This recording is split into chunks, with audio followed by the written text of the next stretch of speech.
already pretty excited right now. Yeah, If you're in search for the fountain of youth, you don't have to search any further. Yeah, it's inside you. Yeah, and you can take control of your own aging process. Imagine that. Joining us today is our guest, Dr. Joseph Chang. He is the author of The Aging Myth.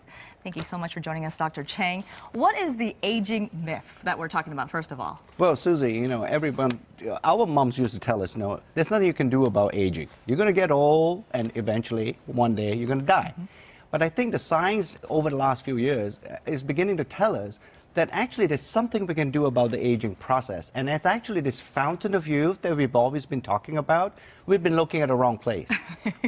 Actually, the fountain of youth is within us. What? Where? It's actually, we're searching right now. Right. Inside us. Yes, it's actually located at a genetic level. Since 2003, the human genome, this is actually how we are made and how we're going to function as a human being. We all know about these genes now. So when we start to investigate how these genes influence bodily function, we actually can find genes that are directly related to the aging process, and that's where the fountain of youth is. When we talk about the fountain of youth, a lot of people spend hundreds of dollars on creams and products and cosmetics, but how important is lifestyle in all of this? Absolutely important and vital, I think.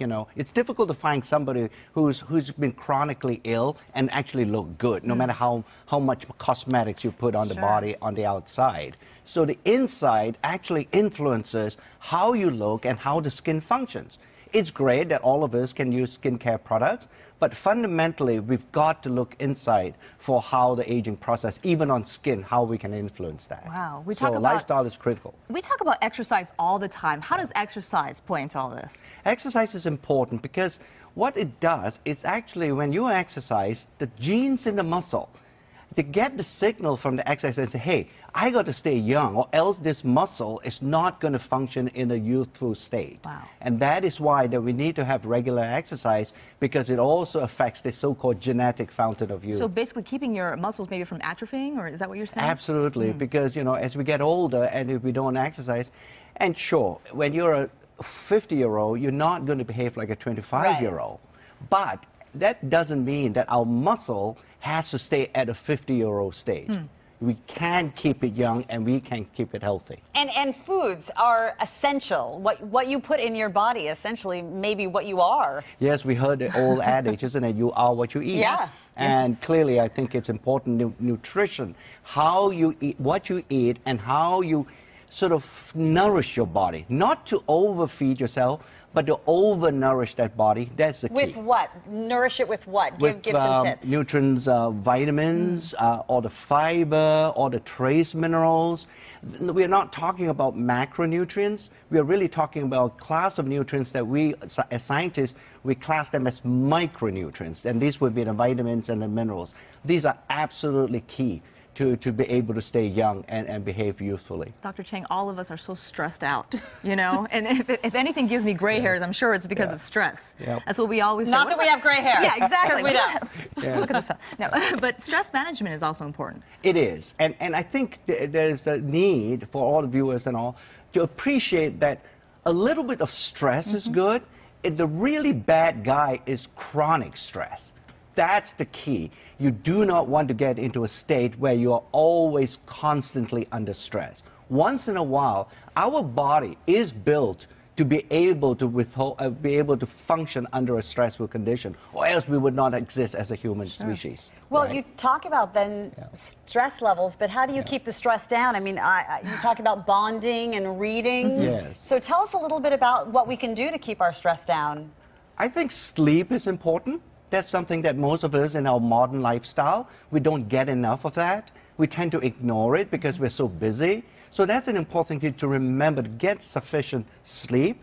I think in Southern California, it's such a wonderful location that you can actually go out and sit on the beach and look out into the ocean. That's really a good stress-relieving exercise that all of us can do. Yeah, it might be something little, but it makes a big impact, doesn't it? Absolutely. Yeah. Now, in your book, you talk about all kinds of things, different tips, of course, like we just talked about. But what is the big secret here? I mean, we've heard, exercise regularly, eat the right foods. What is the big secret here? I mean, does that mean automatically we're going to, stay young and have the fountain of youth within us? Yes, I think the reason why I titled the book The Aging Myth is based on the fact, or based on this misconception that aging is inevitable. Actually, it's not now. While we are 12 months from now, we're going to get a year older. Our body doesn't need to get 12 months older. That's the key. That's the myth. That if we do the right things, we can actually influence and reset those genes that are directly responsible for the aging process. Wow. And you can do that for a variety of ways. And we have talked about some of them you can do. We're developing new and novel types of anti-aging products that can help you to influence these genes. So this is the next frontier we're going. Yes. Well, we love that frontier. Yes. We will say that. And congratulations on your New York Times bestseller number 2. That's My amazing. goodness, yes. And once again, the book is The Aging Myth. It's available in bookstores and online right now. And for more information and tips about staying younger longer, just log on to kcal9.com and click on Seen on TV. Thank you so much. Thank you so much, Doctor, for Thank being you, with Susan. us. Thank you, so Lisa. much for sharing all those wonderful tips. Too. Yep. We feel younger already. Exactly. We're getting younger. Great. Thank you.